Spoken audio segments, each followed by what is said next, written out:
Hey, thanks for writing back. I have exciting news for you. I found a better copy of the book than the book chapter. But why would we use course materials, and what does that mean? So legally, and I use that term loosely, I am not a legal advisor, but when you put a PDF up on your Canvas course, you become the responsible party for its ADA compliance, which typically isn't a problem because a lot of PDFs are pretty good. But if you run afoul of that PDF checker, course materials, it doesn't necessarily guarantee that something is ADA compliant, but it pushes that responsibility off to a vendor who has these things hosted electronically. So for example, we've got this war on crime is hegemonic strategy. I always hesitate to pronounce that word. You'll notice I can't select any of the text, so it's just an image. So if I was using a screen reader, if I was visually impaired, this would show up as image number 23 or something like that, and I wouldn't be able to read any of the text. But I'm going to have the library buy this one, which if I was using a screen reader, it would read it out really great. This is called HTML text, but it's just like it's text that's right out there in the open. And a screen reader, you can choose like how fast or slow it's read, et cetera, et cetera. And it's formatted in such a way where images also have correct what's called alt tags. So if you're visually impaired, and this is a disaster, and this one's like really welcome and great. But here's where the course materials comes in.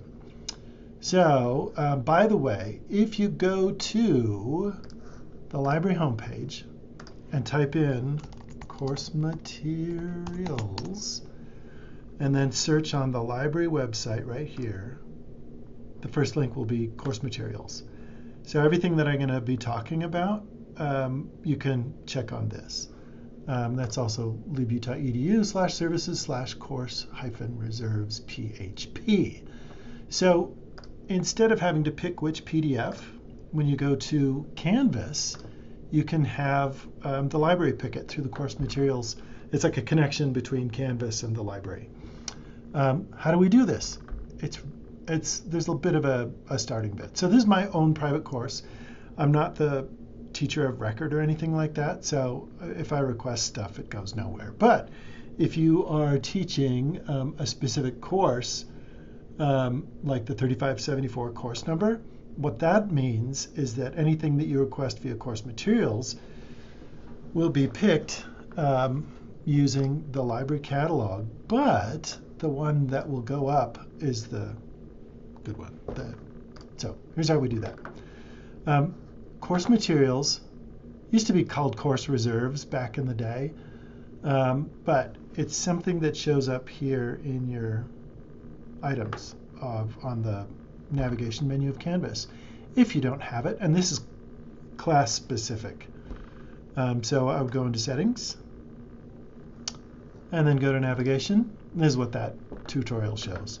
You can see all of your navigations, and you can switch them around and things like that. But you can go down to the ones that are not visible.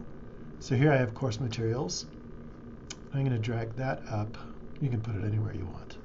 But this is a list of readings for your students. You could put your own PDFs in here too. But this just changes the navigation. So I click on save. So I save that navigation.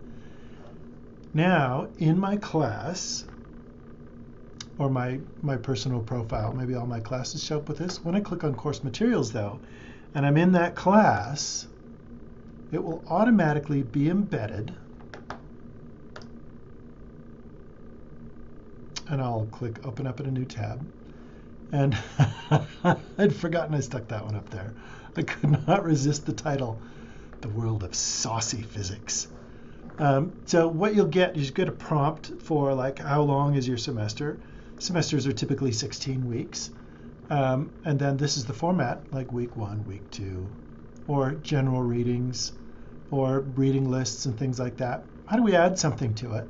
You could just upload a PDF or something like that. So you can click on Add. And so you could upload PDFs if you found that they were correct.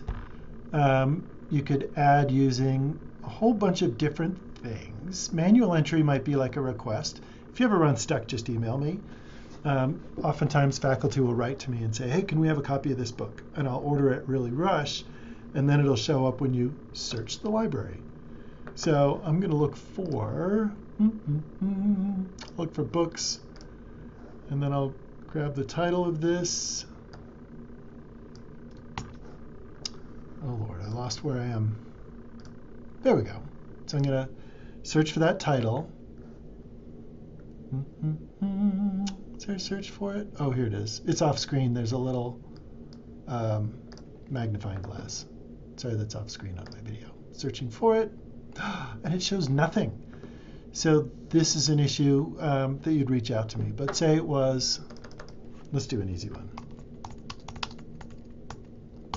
So I'm getting that record updated with that book title, and the good one is coming. But say you found something, so you don't want the journal, you don't want the book by Boyd Cable, we want the Steinbeck one. Here we go. And then what it'll do here is it'll say, where do you want it? And you can say week 3, week 7, add a tag, hey students, read chapter 5 by XX date.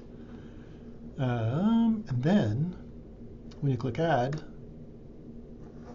this is where you can pick out how long it appears. So if it's a physical book, so we've got the ebooks. And also one book chapter can be scanned. So if you're grabbing it from book, I can answer all these questions. And you can also add the pagination, or you can just click OK. Oh, I must select at least one. Okay, I'm going to say a loan period for a 2-hour at the law library. I don't know why I would want to do that. Yay! So what will happen at this point is later in the semester, when you're getting ready for the class to be published, you'll see this thing right here, library processing. What it means is the people now will have received this in their queue of requests, and they will be able to process this, and they might get back to you with questions and answers. But one thing that you can count on, especially if you do and I can write to the course materials digitization people, and I can say, hey, I'm ordering this one. So hang on for just a second. So if you put a manual entry for some request like this, eventually it would be found. That's a long and complicated way of saying Canvas course materials connects to the library. When you request stuff, instead of uploading your own PDF, it puts the burden onto the library. But also, as new editions come out, those will supplant the old ones that don't work so well. Okay, long video. Let me know how this goes. If you want to meet, I'm happy to meet on Zoom or in person. We can go get a coffee. Nice talking with you.